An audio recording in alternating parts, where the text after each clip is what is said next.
आज करवण गावामध्ये आल्यानंतर इतकं प्रसन्न असं वाटतं आहे की इथं साक्षात परमेश्वर उतरून आलेलं असं वातावरण आपल्याला वाटतं.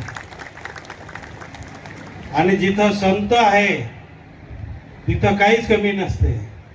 त्यामुळे इथं सगळे परिसरातून आलेले, महाराष्ट्रातून आलेले सगळे संत आलेले आहे. त्यामुळे असं आगळा वेगळा कार्यक्रम आज आपल्या करवण गावामध्ये होत आहे. सुंदर असं मंदिर बनवलेलं आहे स्वामीनारायणचं. आणि हे मंदिर आपल्या तालुक्याला प्रेरणा मिळणार आहे, आशीर्वाद मिळणार आहे. आणि त्यामुळे सुंदर असं कार्यक्रम इथं आपल्या इथं होत आहे. स्वामीनारायण जे स्वामी असतात ते आपल्या पूर्ण जिल्ह्यामध्ये फिरत असतात आणि आपल्या लहान मुलांना संस्कार देत असतात आणि आपल्याला सुद्धा जीवन कसं जगायचं हे आपल्याला शिकवण देत असतात. आणि त्यामुळे आपल्या जिल्ह्यामध्ये स्वामी जीवन स्वामी फिरत असतात. माझ्या घरी पण येऊन गेले ते. आणि आमच्या घरी आले म्हणजे आपण जे म्हणतो ना, संत आले घरी तोच दिवाळी दसरा असं असं वाटायला लागलं. आणि हे सुद्धा या काळाची गरज आहे. संसारिक जीवनामध्ये जीवन जगत असताना आपल्याला आत्मिक शांती सुद्धा गरजेची असते. आणि त्या दृष्टिकोनातून आपल्याला संसारिक जीवनामध्ये काम करत असताना आम्हाला आत्मिक शांती जर मिळवायची असेल तर आपल्याला अशा या कार्यक्रमामध्ये भाग घ्यावा लागणार आहे. तेव्हाच आपल्याला आत्मिक शांत, मन शांती आपल्याला लाभणार आहे. त्यामुळे जसं भाईंनी सांगितलं की मनुष्य जीवन हे 84 लाख फेरा फिरून सरदार युनी मिळालेली आपल्याला. ही सरदार युनी म्हणजे आपल्याला परमेश्वर नंतर माणूसच आहे अशी युनी आपल्याला मनुष्य जीवन मिळालेलं आहे. या मनुष्य जीवनाला सार्थक ठरवायचं असेल तर आपल्याला मेहनत करावा लागेल, भक्ती करावा लागणार आहे, तरच आपल्याला शक्य होणार आहे. नाहीतर आपण बाहेरचे संसार तर कमावणारच आहे, कारण हे लागणारच आहे. परंतु आपल्याला आत्मशांती, मन शांती जर करायची असेल तर आपल्याला भक्ती करावा लागणार आहे. त्यामुळे आपण अशा कार्यक्रमामध्ये भाग घेतला पाहिजे. आज मी तुम्हाला एक दोन उदाहरणं सांगणार आहे.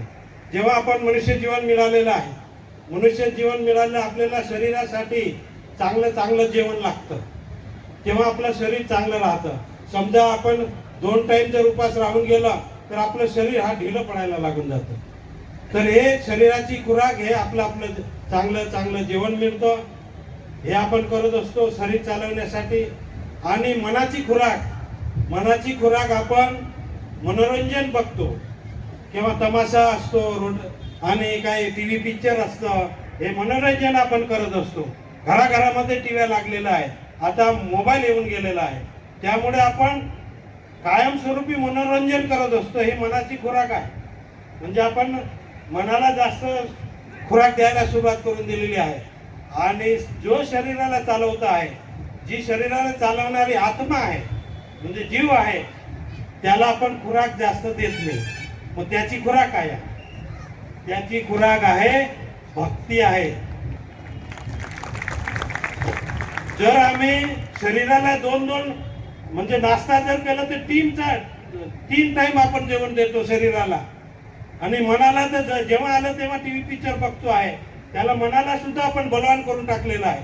परंतु आत्म्याची खुराक आपण जास्त देत नाही. आत्म्याची खुराक भक्ती आहे. जर आपल्याला 2 टाइम जेवण लागतं तर आत्म्याला काय 1 टाइम लागतं का? तर हे सुद्धा करण्याची गरज आहे जर आम्हाला आमचं आत्मा मजबूत करायची आहे. कारण शरीराची मालक आत्मा आहे. आणि आम्ही काय करून दिलेलं आहे? सालदारला मालक बनवून ठेवलेला आहे. म्हणजे मनाला मालक बनवून ठेवलेला आहे आणि आत्म्याला सालदार बनवून टाकलेला आहे. हे असं चालणार नाही आहे. त्यामुळे हे स्वामीजी आपल्याला हे शिकवतात. त्यामुळे आपण संसारिक जीवनामध्ये संसार करत असताना, संसार कमवत असताना आम्हाला आमच्या आत्म्याकडे बी लक्ष देणं गरजेचं आहे. तेव्हा आम्ही दोघांकडे मजबूत होणार आहे. बाहेर पण आम्ही मजबूत होऊ, आंतरिक पण मजबूत होऊ. आणि जर दोघीकडे मजबूत झालं तर आपण यशस्वी होणार आहे. आणि त्यामुळे मी आपल्याला या कार्यक्रमानिमित्त मी आपल्याला सगळ्यांना विनंती करेल की जे काही आपल्याला घरामध्ये देवी देवता आहे त्यांची भक्ती केली गेली पाहिजे. थोडं का असेल, 1 तास 2 तास जे काही असेल तितकं जर केलं तर निश्चित आपल्याला आत्म्याला शांती मिळेल असं मी आजच्या दिवशी सांगेन. मी आता जास्त काही बोलणार नाही, कारण स्वामीजी बसलेले आहे सगळे, आणि हे स्वामीजी आपल्याला हेच शिकवण देत असतात. आपल्या तालुक्यामध्ये सुख शांती लाभायची असेल तर आपल्याला अशा कार्यक्रमामध्ये भाग घ्यावा लागेल. आणि बहिणी सांगितलं व्यसन मुक्तीकडे लक्ष देणं फार मोठं गरजेचं आहे. तर आपण या माध्यमातून, या स्वामींच्या माध्यमातून आपण सगळे मिळून व्यसनमुक्तीकडे जास्त वळूया आणि लहान मुलांना अशा या केंद्रावर, संस्कार केंद्रावर त्यांना भाग देऊन त्यांचे संस्कार कसं घ्यायचं असं इथं शिकवलं गेलं पाहिजे असं मी आपल्याला वाटतं आहे. आणि मी माझे 2 शब्द संपवतो.